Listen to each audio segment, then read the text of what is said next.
कि आप घर किसके लिए ले रहे हो? परिवार के लिए, अपने लिए। शांति के लिए। कहीं भी जाओगे लेकिन घर में आओगे तो आपको शांति चाहिए। तो साउथ वेस्ट जो आपका कोना है, समझो वो पृथ्वी तत्व है कि आप अग्नि के अंदर कितनी देर रह सकते हो? नहीं रह सकते। बराबर, आपको जमीन पे वापिस आना पड़ेगा। हाँ, मतलब आप चलिए एयर में जा रहे हो, आकाश में उड़ रहे हो, कितना घंटा फ्लाई कर सकते? जब तक अपनी डेस्टिनेशन में नहीं 10 पहुंचा, सेकंड, अरे 10 घंटा, 20 घंटा, मतलब 50 घंटा, इससे फिर ऊपर वापिस कहाँ आना पड़ेगा? धरती पे तो आना ही पड़ेगा ना। पृथ्वी पर। यानी आप वायु तत्व में जा रहे हैं, आकाश तत्व में जा रहे हैं, अग्नि तत्व में जा रहे हैं, और मैं आपको बोल रहा हूँ आप सबमरीन लेके पानी में जाओगे, कितना घंटा रह सकते?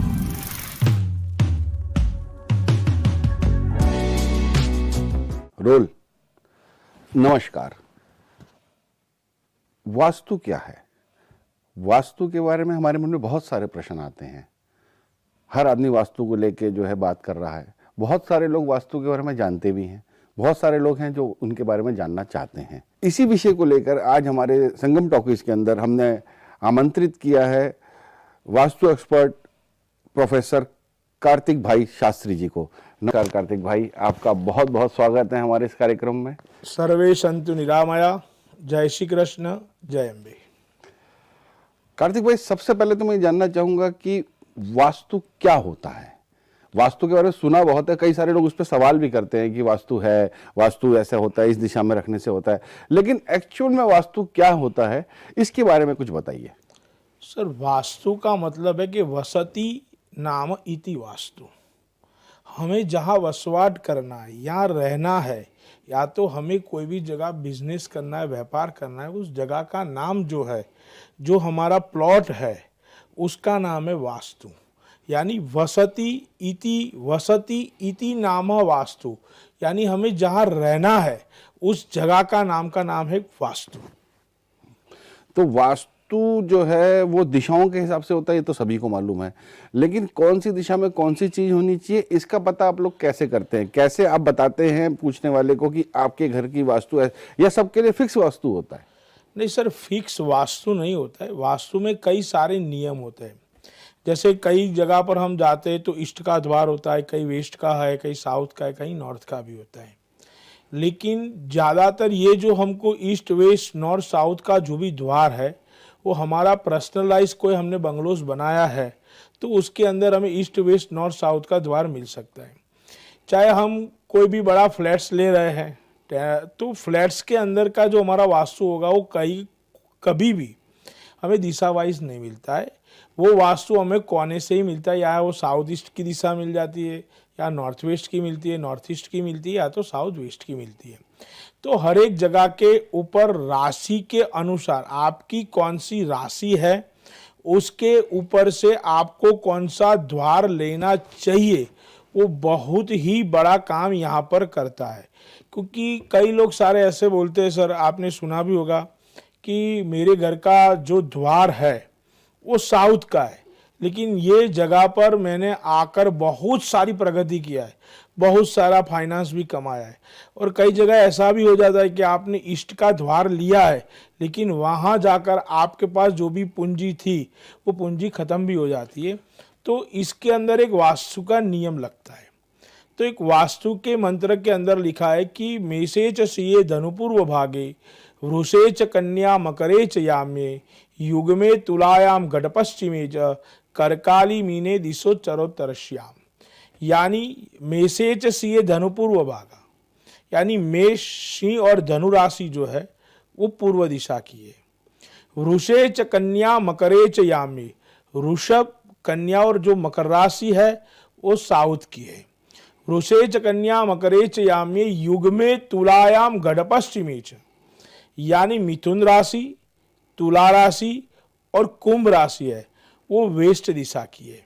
करकाली मीने दिशो चरोत्तर श्याम, यानी कर्क राशि, वृश्चिक राशि और मीन राशि जो है वो उत्तर दिशा की राशि है। तो ये चारों दिशा की जो मैंने आपको सबसे पहले राशि बताया, कौन सी राशि आपकी है वो आपको सबसे पहले डिपेंड करना है।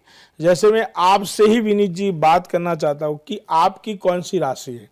जैसे कि आपने, मैंने सोचा कि आपकी वृश्चिक राशि है जी, तो वृश्चिक राशि का मतलब क्या हुआ कि आप वो चार्ट बनाइए तो आपकी राशि उत्तर की आ रही है। बराबर, ठीक है। क्योंकि वृषे च कन्या मकरे च यामे युग्मे तुलायाम घट पश्चिमे च करकाली मीने दिशो चरोत्तर श्याम। बराबर, तो जब ये आपकी उत्तर दिशा की राशि आती है तो आपको सबसे पहले देखना है कि हमें कौन सी दिशा से लाभ प्राप्त होगा। तो वास्तु में ऐसा बताया हुआ है, बालबोध ज्योतिष के अंदर हमको बताया गया हुआ है कि सन्मुखो अर्ध लाभाय, दक्षिणी धन संपदे, पृष्ठे दु प्राणनाशाय, वामी चंद्र धन क्षय।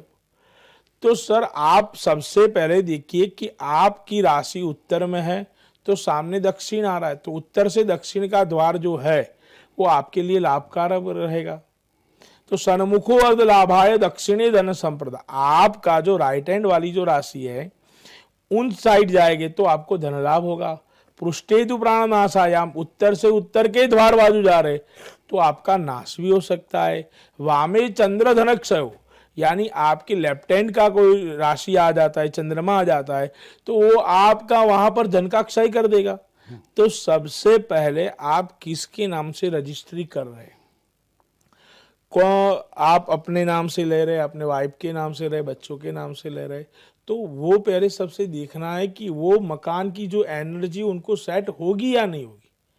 आजकल ज़्यादातर लोग परचेज अपना नया मकान परचेज कर लेते हैं लेकिन कोई भी वास्तुशास्त्री की राय नहीं लेते। सबसे पहले आपको वो सूट हो रहा है या नहीं हो रहा। एक चीज़ मैं आपको विनीत जी बहुत अच्छी सी बताना चाहता हूँ कि हर एक आदमी को पैरासीटामल की हम दवा देते हैं, गोली देते हैं, तो उससे उसका बुखार कम हो जाता है? नहीं होता है। तो आपको किस प्रकार से बुखार आया हुआ है उसी प्रकार से आपको वहां पर दवाई लेनी चाहिए। यानी सबके लिए पूर्व का द्वार अच्छा नहीं है, यानी नॉर्थ का भी नहीं है, साउथ का भी नहीं है, वेस्ट का भी नहीं है। आपकी राशि के अनुसार आप जाइए तो आपको 100% लाभ मिलेगा। तो आपका कहने का मतलब जो अभी तक हम सुनते आए थे कि इस सबके लिए यह उत्तर पूर्व की राशि, जैसे ईशान कोण जिसे बोलते हैं, हाँ। पूर्व की राशि को, उत्तर पूर्व की राशि को बोलते हैं कि वहाँ पे मंदिर होना चाहिए, वहाँ पे चीज़ें पूजा पाठ की रखनी चाहिए, ईशान कोण को पूजा कर, तो सबके लिए ईशान कोण नहीं है, राशि अनुसार ईशान कोण अलग अलग बनेंगे सबके लिए। ईशान कोण का मतलब मैंने जो आपको बताया वो द्वार के लिए बताया। अच्छा। अब ईशान कोण क्यों हमारा साफ सुथरा रहना चाहिए, वह मंदिर होना चाहिए, आज तक किसी को मालूम नहीं है। तो सर उसके लिए ईशान कोने के अंदर जो आपने बहुत बढ़िया प्रश्न किया है, सभी लोग ऐसा ही सोचते हैं कि हमारे घर में ईशान कोने के अंदर लोड नहीं रखना चाहिए, साफ सुथरा रखना चाहिए, लेकिन आज तक किसी ने आकर ऐसा नहीं पूछा कि क्यों रखना चाहिए। समझिए, तो सबसे पहली बात है कि जब सूर्य माँ उदित होते हैं सुबह में तो वो नॉर्थ ईस्ट और ईस्ट के बीच में से होते हैं, और ईस्ट साइड से साउथ ईस्ट, साउथ ईस्ट में आएंगे, फिर वेस्ट साउथ में आएंगे, साउथ वेस्ट में आएंगे, और वेस्ट में आके सूर्य नारायण अस्त हो जाते हैं। तो उसका मतलब एक ऐसा होता है सर कि जब भी वो साउथ नॉर्थ ईस्ट से सूर्य माँ का किरण का प्रारंभ हुआ तो सबसे पहला किरण जो पड़ेगा कहाँ आएगा? साउथ वेस्ट के अंदर, क्योंकि सूर्य का प्रतिबिंब सामने पड़ता है। ईस्ट में आएगा तो वेस्ट में चला जाएगा, साउथ ईस्ट में आएगा तो नॉर्थ वेस्ट में उसका धूप मिलेगा, साउथ में आया तो उसको नॉर्थ में मिलेगा, और जैसे ही वो साउथ वेस्ट में सूर्य माँ आ रहे हैं तो नॉर्थ ईस्ट के ऊपर उनका धूप नहीं जाता है। तो यहां पर जो भी बैक्टीरिया जैसे जितने भी जीव जंतु होते हैं उनका उपद्रव ज्यादा रहता है, क्योंकि जहां पर सूर्य की गर्मी आ जाती है वहां पर बैक्टीरिया जितने भी होते हैं वो नाश हो जाते हैं। तो यहां पर कोई भी नेगेटिव एनर्जी, क्योंकि आप देख लीजिए कि ईस्ट में, साउथ ईस्ट के अंदर, वेस्ट के अंदर कहीं भी सूर्य माँ का धूप आपको मिलता है तो कोई भी नेगेटिव एनर्जी है वो रिमूव हो जाती है।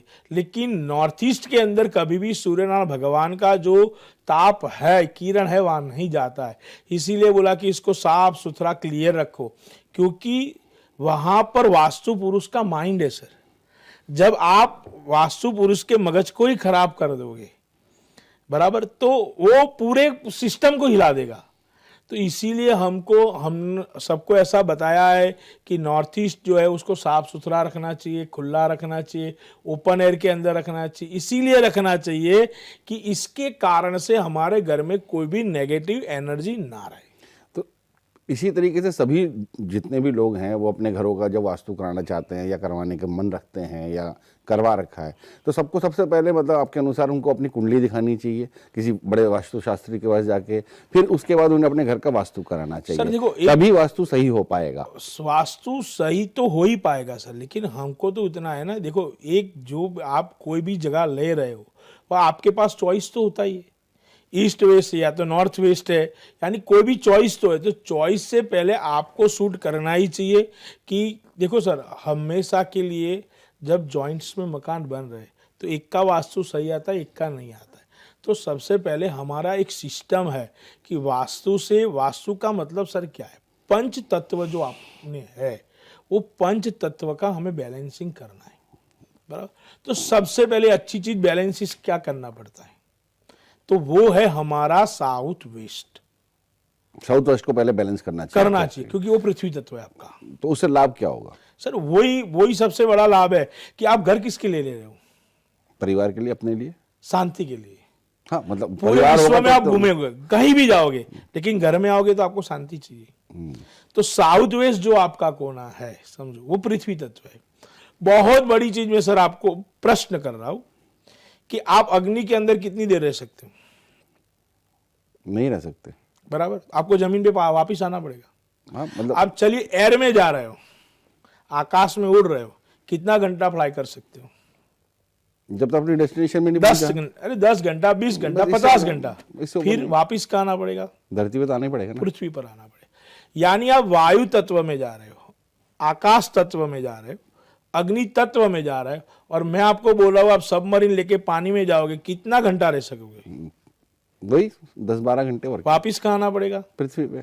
तो आपके घर का पृथ्वी तत्व जो अच्छा होगा तो आपको वापिस तो पृथ्वी पर ही आना है। जी, तो साउथ वेस्ट जो आपका है वो पृथ्वी तत्व है सर। पंच तत्व को बैलेंस पृथ्वी करेगी। जी, तो आपके घर का साउथ वेस्ट यदि अच्छा है तो आप मेंटली पीसफुली वहां पर रह सकते हो। तो सबसे पहला महत्व तो आपको देखना है कि आपका बेडरूम, चाहे आप वहां पर 4 घंटा, 5 घंटा, 6 घंटा भी रेस्ट करते हो, लेकिन आपकी जो बॉडी है वो फिजिकली एकदम फ्रेशनेस होनी चाहिए। वो हमको साउथ वेस्ट से ही मिलेगा। मतलब आपके अनुसार जो भी कुछ है वो साउथ वेस्ट को पहले मजबूत करेंगे। पर इसके अंदर एक बड़ा सवाल यहाँ आता है कार्तिक भाई कि आज जो है जैसे फ्लैट परंपरा हर जगह चल चुकी है, फ्लैटों में लोग रह रहे हैं, फ्लैटों का ही जीवन। अब फ्लैटों के अंदर तो कोई गुंजाइश नहीं है, अगर बेडरूम नॉर्थ ईस्ट में आ रहा है तो नॉर्थ ईस्ट में आ रहा है, अगर बाथरूम नॉर्थ ईस्ट में आ रहा है तो नॉर्थ ईस्ट में आ रहा है। अब आदमी अपने फ्लैट को तोड़वा के तो ठीक नहीं कर पाएगा। तो जब एक फ्लैटों की जो परंपरा चल चुकी है, उन फ्लैटों के अंदर वास्तु कैसे करेंगे, कैसे हम उनको बता तो पाएंगे कि वहीं जी इसको पर ठीक करेंगे? वहीं पर वह ऐसा प्रॉब्लम जहां आ रहा है तो समझो एक लाइन से 10 से 10 लोगों को आ रहा है सर। सबसे पहली बात तो एक का प्रॉब्लम नहीं है, सबका प्रॉब्लम है वहां पर। सर मैंने तो आपको वही बोला ना सब कि आपको पहले सबसे पहले आपको देखो कि दिशा वाइज आपको आपकी प्रॉपर्टी सूट हो रही है या नहीं हो रही है। समझो पहले तो हमारा आदमी ये तो खरीदने पे तो फिर भी अपनी दिशा देख सकता है, लेकिन अगर कोई रेंट पे रह रहा है जैसे फ्लैट्स के अंदर, वो क्या करेगा? उसे तो रेंट पे रहना, देखो, 2-4 साल रहना है। तो आपने बहुत प्रश्न अच्छा किया। मैं कई बार विनीत जी आपको यही बताना चाहता हूँ, कई सारे लोग ऐसे भी है कि जो किराए के मकान पर रहते हैं और उस घर का वास्तु ठीक होता है तो 2-3 साल में वो अपना खुद का मकान लेकर वहां से जाता है, क्योंकि एनर्जी तो काम करती है सर। समझ लो, हम एनर्जी पे, वास्तु एक एनर्जी का विषय है। आपने जैसा बोया वैसा ही आप पाओगे, वो 100% है।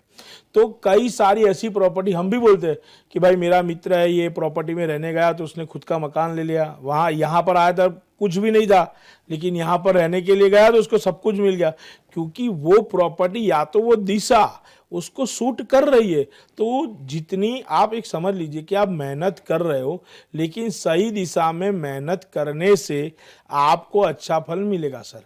मैं आपको उतना ही बताना चाहता हूँ, जिस दिशा से पवन आ रहा है उस दिशा में आप दौड़ना चालू करोगे, समझो, तो आप नहीं दौड़ पाओगे सर।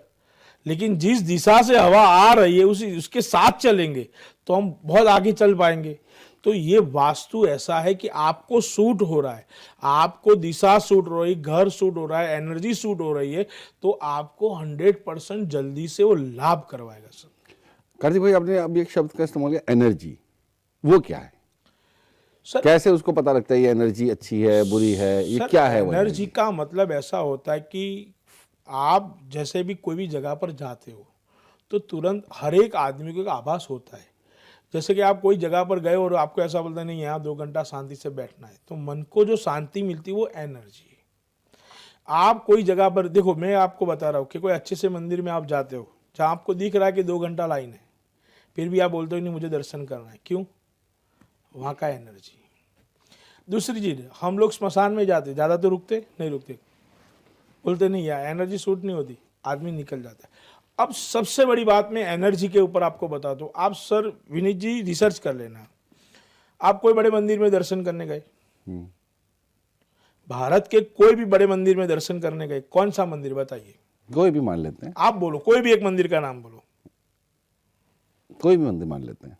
अरे आप बोलो ना, शिव जी का मंदिर बोलो, कृष्ण भगवान का बोलो, 12 ज्योतिर्लिंग में से बोलो, कोई भी एक बोलो। उज्जैन मंदिर गए, महाकाल के। सर आप उज्जैन मंदिर गए ना, तो आपकी एनर्जी घर से लेकर उज्जैन मंदिर तक कैसी होती है मैं आपको बता रहा हूँ। आप बहुत सारा प्रश्न सोच लोगे कि मुझे महादेव जी का ये दर्शन करना है, वीआईपी में करना है, वो करना है, महादेव जी को ये बोलना है, दूसरे ने बोला ये बोलना है, सब कुछ आपके माइंड में सेट है सर। कहाँ तक सेट है? उज्जैन मंदिर तक। जैसे ही आप मंदिर के अंदर गए तब तक आपको याद है सर, लेकिन जैसे ही आप गर्भगृह के अंदर गए जहां शिव जी आपको दिखाई देते, सब आपका वहां पर सबकॉन्स्टेंट माइंड है ना, वो बंद हो जाएगा। केवल आप दर्शन कर पाओगे, आपको जो बोलना है आप वहां पर नहीं बोल पाओगे। कब बोल पाओगे? जब आपका और भगवान शिव जी की एनर्जी एक लेवल पर आएगी, तब आप उनके साथ बैठकर बात कर सकते हो। बाकी आप जैसे ही गर्भगृह में जाओगे आपका सबकॉन्शियस माइंड बंद कर देगा वो, क्योंकि फ्रीक्वेंसी जो एनर्जी की है सर, वो एनर्जी की फ्रीक्वेंसी वहां स्लो हो जाएगी आपकी, आप सोच ही नहीं सकते हो। लेकिन जैसे भगवान से बाहर निकले, थोड़े आगे गए, सब कुछ याद आना वापिस। हाँ, ज्यादातर लोग बोलते हैं मंदिर में गए, हम भगवान के सामने खड़े रहे, लेकिन कुछ दिमाग में काम ही नहीं किया, कुछ देखते रहे, हम उनको मंत्रमुग्ध हो गए देखते हुए ईश्वर को। यस सर, ये एनर्जी है, ये रियलाइज है सर।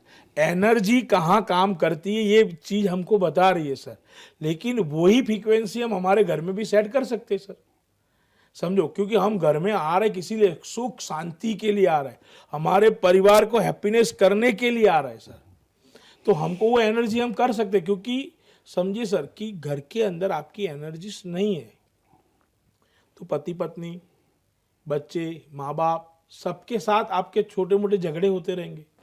लेकिन फ्रीक्वेंसी सेट हो गई तो आप शांति से भी रह पाओगे, चाहे कितना भी कष्ट है, कितना भी दुख है, वो हंसते हुए निकल जाएगा सर। तो एक एनर्जी का बहुत बड़ा रिसर्च है कि एनर्जी किस तरह से सेट, क्योंकि एनर्जी सर कहाँ से आती है? पंच तत्व से आती है। जब पंच तत्व का ही बैलेंसिंग नहीं है तो आदमी कैसे जी पाएगा? वो घर में भी नहीं रह पाएगा। आपका एक घर एक कोना ही टूटा हुआ है, समझ लो। यानी मैं आपको उतना ही बोल रहा हूँ कि हमने बात किया नॉर्थ ईस्ट की, और नॉर्थ ईस्ट ही आपका कटा हुआ है, यानी वास्तु का शरीर कटा हुआ है, तो वो घर के अंदर इसी का भी डिसीजन पावर नहीं चलेगा। एनर्जीज को हम जब सेट करते हैं और एनर्जी को हम लोग वास्तु के हिसाब से ठीक करते हैं, तो उससे जो रहने वालों के ऊपर बहुत बड़ा फर्क पड़ता है। आप ऐसा बताना चाह रहे हैं?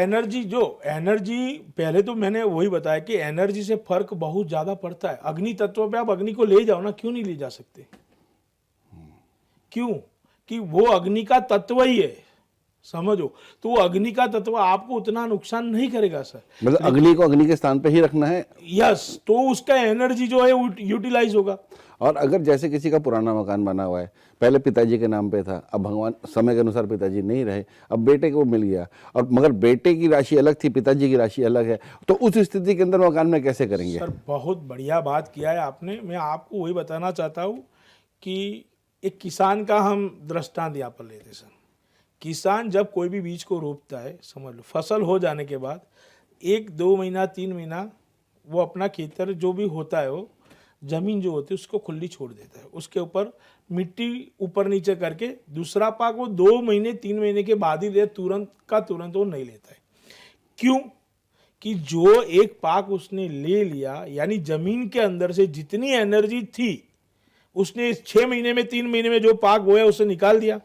उसके बाद क्या कर रहा है? वो जमीन को उल्टा सुल्टा कर रहा है। फिर से नई एनर्जी, सूर्य नारायण जल जा रहा है, आकाश तत्व देख रहा है, सब पानी डाल रहा है, सब कुछ देखता है, तो पंच तत्वों से फिर से वो भूमि को क्या करता है, एनर्जी राइज करता है। फिर कोई नया सीजन आया, नया पाक लेगा तो वहां से पाक निकलना चालू हो जाता है सर।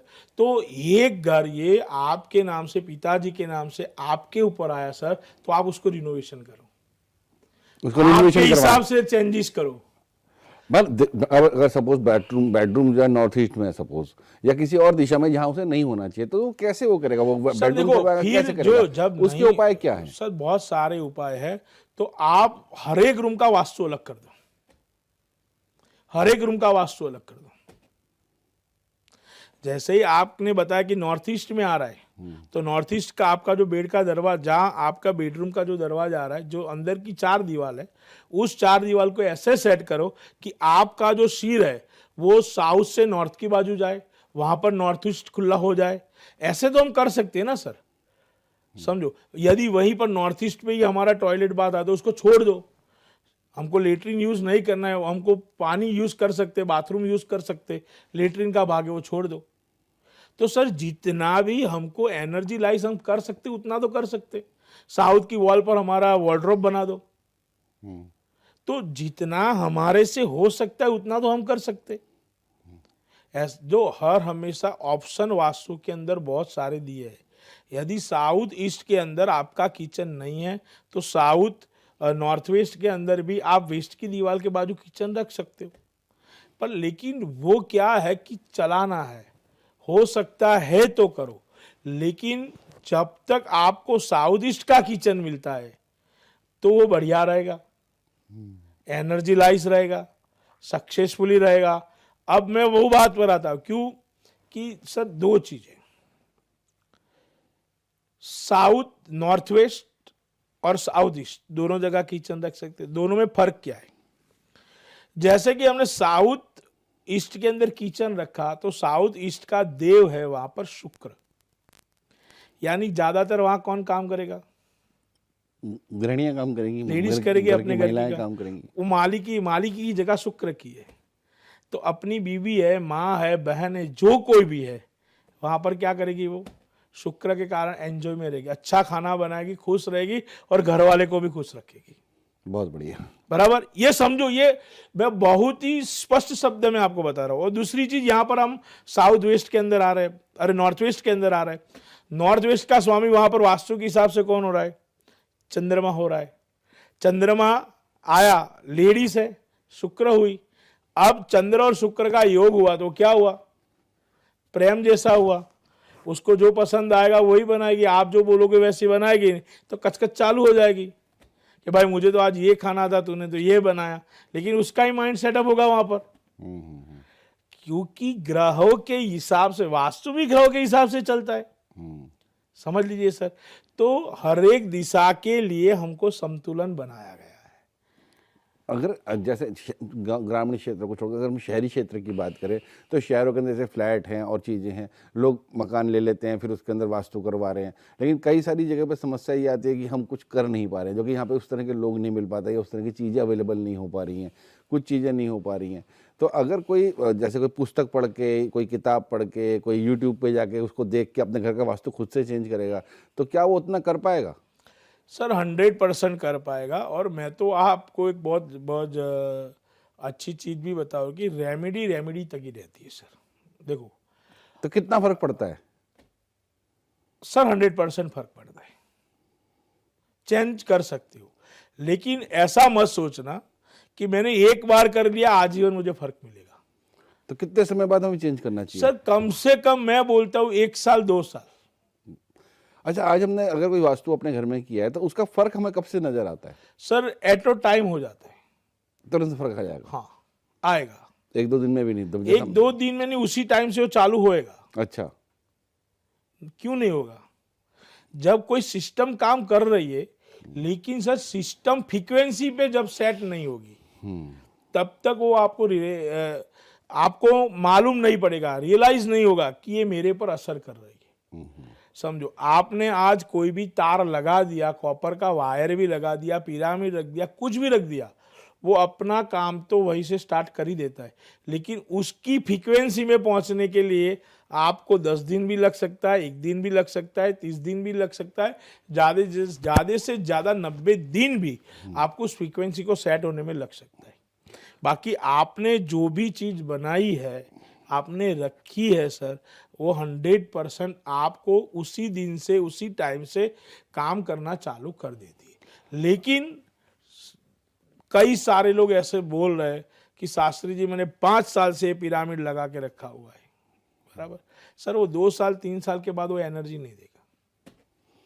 तो इसी तरीके से तो फिर स्टोन भी होते होंगे, जो लोग अंगूठियों में स्टोन पहनते हैं सर उसका चेंज करना पड़ता है। अब वो जो किसी उसमें लंबे समय क्या तक पहने होता है उनकी सर? एनर्जी खत्म हो जाती होगी। नहीं नहीं नहीं नहीं नहीं नहीं नहीं, वो देखो हम लोग जो भी है वो उसको सिद्ध नहीं करते, समझिए आप, सिद्ध नहीं करते, कोई भी चीज को हम सिद्ध नहीं करते। आपने फर्स्ट टाइम जब कोई भी अंगूठी पहनी है आपने, समझ लीजिए कि जैसे मैंने ये यहाँ पर मानिक का नंग पहना धारण किया हुआ है जी, तो क्या मुझे वो लॉन्ग लाइफ उसके एनर्जी देगा? कह नहीं सकते। नहीं कह सकते। तो मैं यहाँ आपको यही बताना चाहता हूँ विनीत जी कि हर, जैसे कि मैंने मानिक को धारण किया है तो मुझे हर वीकली एक बार, यानी जब भी संडे का दिन आता है तो वो उस मानिक की थोड़ी पूजा अर्चना करनी पड़ेगी, धूप बत्ती करनी पड़ेगी, कच्चे दूध और पानी से उसको धोना पड़ेगा, कुमकुम चावल करना पड़ेगा, उसको धूप बत्ती देना पड़ेगा। इसके लिए एक मंत्र, एक माला या तो 8 बार 28 बार 108 बार उसके ऊपर मुझे बोलना पड़ेगा भाई, क्योंकि मेरी एनर्जी उसको देना पड़ेगा तो वो जागरूक रहेगा ना। तो हम लोग क्या करते कि एक बार पंडित जी ने जब कर दिया बस पूरी जीवन वो फल देता रहेगा। तो जो सर, जैसे ऐसे हम नहीं। गृह प्रवेश की पूजा ही करते हैं, पंडित जी ने आया, गृह प्रवेश कराया, पूजन कराया, हवन कराया, फिर वो चले गए, हमने गृह प्रवेश कर लिया। तो क्या हमें बार बार हवन भी अपने घर में बार बार करवाना सर देखो, एक चीज आपने बहुत बड़ी बोली, पंडित जी ने क्या काम करवाया था सबसे पहले आपको? गृह प्रवेश करवाया। हाँ, तो आपको बोला गया कि हर रोज आप गुरु की जहां आप गुरु का प्रवेश करते हो वहां हर रोज आप पूजा करो। आपको बोला गया कि हर द्वार पर आपको हर रोज स्वस्तिक करना चाहिए, 5 टीका करना चाहिए। हर स्त्री को हर सुबह में उठकर सबसे पहले अपने गुरु के द्वार की पूजा पंडित जी ने बताया है कि आज से आपका नया घर बना हुआ, आज से आप करो। आप नहीं कर रहे हो ना सर, गलती पंडित जी की नहीं है, समझो, आप करो, एनर्जी आएगी ना, क्यों नहीं आएगी सर? देखो सर, इसीलिए विनीत जी शास्त्र ने बहुत ही अच्छा बताया हुआ है। हमारे जो पूर्वज हमें बताकर गए थे विनीत जी, वो बहुत अच्छा बताया था कि सालाना आप पूजा करो या ना करो उससे कोई फर्क नहीं पड़ता है। इसीलिए वर्ष के अंदर 3 दिन ऐसे दिए थे हमको, जो धन त्रयोदशी है, चतुर्दशी है, काली चतुर्दशी, नरक चतुर्दशी और दीपावली। धनतेरस के दिन हमारे घर के अंदर हम धन की पूजा करते थे। काली चौदस के दिन हमारे घर में जो भी अन्न पकता था उसको बाहर थोड़ा डाल देते थे, भूत प्रेत पिशाच जो भी उसको डाल देते थे। और दीपावली के दिन हमारे घर में हवन पूजा छोटा मोटा जो भी हर एक आदमी करता था। क्यों करता था सर? कि एनर्जी वहाँ पर आकर रहे। ये हमारे पूर्वज हमको बता कर गए, लेकिन वो भी, हम घूमने के लिए हमको टाइम मिल जाता है लेकिन वो करने के लिए टाइम नहीं मिलता है। तो फिर आप मुझे बोलो कि एनर्जी चाहिए, तो एनर्जी कहाँ से आएगी सर? एनर्जी खुद के अंदर जो है ना, वो एनर्जी वहाँ डालनी पड़ती है सर। किसान बोले कि मेरे पास जमीन है लेकिन ये खड़ा रहेगा तो वहां से फसल नहीं निकलेगी, उसके लिए उसको मेहनत करनी पड़ेगी, उसकी पूरी जितनी भी एनर्जी उसको अंदर डालनी पड़ेगी, तब फसल बाहर निकलेगी। तो हम तो हमारे घर में एक बार गृह प्रवेश कर लिया, फिर बोले कोई पूजा करने की जरूरत नहीं, सर नेगेटिव एनर्जी आती। मैं आपको उतना ही बताना चाहता हूँ विनीत जी कि आप कोई भी एक कमरा ले लो, उसको बंद कर दो, कभी भी नहीं खोलना 1 साल तक। 1 साल के बाद आप जैसे उसको खोलते हो ना सर, तो उसके अंदर धूल मिट्टी जे जितने भी देखोगे ना, दुनिया भर का कचरा वहाँ पर मिल जाएगा। आपने तो बंद रखा था ना, क्यों जाना चाहिए? लेकिन वायु तत्व के अंदर इतनी सारी बैक एनर्जी रही हुई है कॉस्मिक के अंदर सर, कि वो कहीं ना कहीं से अपना रास्ता ढूंढ लेती। क्या बात है कार्तिक भाई, आपने इतना अच्छा टिप हमारे दर्शकों को दिया, आपने इतना समय हम लोगों को दिया। संगम टॉकीज में आने के लिए आपका बहुत बहुत धन्यवाद। और आगे भी उम्मीद करते हैं कि आप आते रहेंगे। हम जैसे जैसे सवाल हमारे दर्शक हमसे पूछते रहेंगे, उन सवालों का जवाब देने के लिए हम आपको बुलाते रहेंगे। थैंक यू सो और मच आप सभी देखने वालों के दर्शकों के लिए भी है कि आप नीचे दिए हुए नंबरों पे आप कॉल कर सकते हैं, हमें ईमेल भेज सकते हैं, व्हाट्सअप भेज सकते हैं। आपके मन में कोई सवाल हो आप हमसे पूछ सकते हैं। आपके माध्यम से हम कार्तिक भाई को ये सवाल पूछ के बता देंगे। अगर आप सीधा कार्तिक भाई से बात करना चाहते हो, उनका नंबर भी आपको नीचे टीवी स्क्रीन पे मिल जाएगा। अगले गेस्ट में अगले किसी नए मेहमान से कुछ नए जानकारी के साथ आपसे फिर जल्दी मुलाकात करते हैं। जब तक के लिए नमस्कार।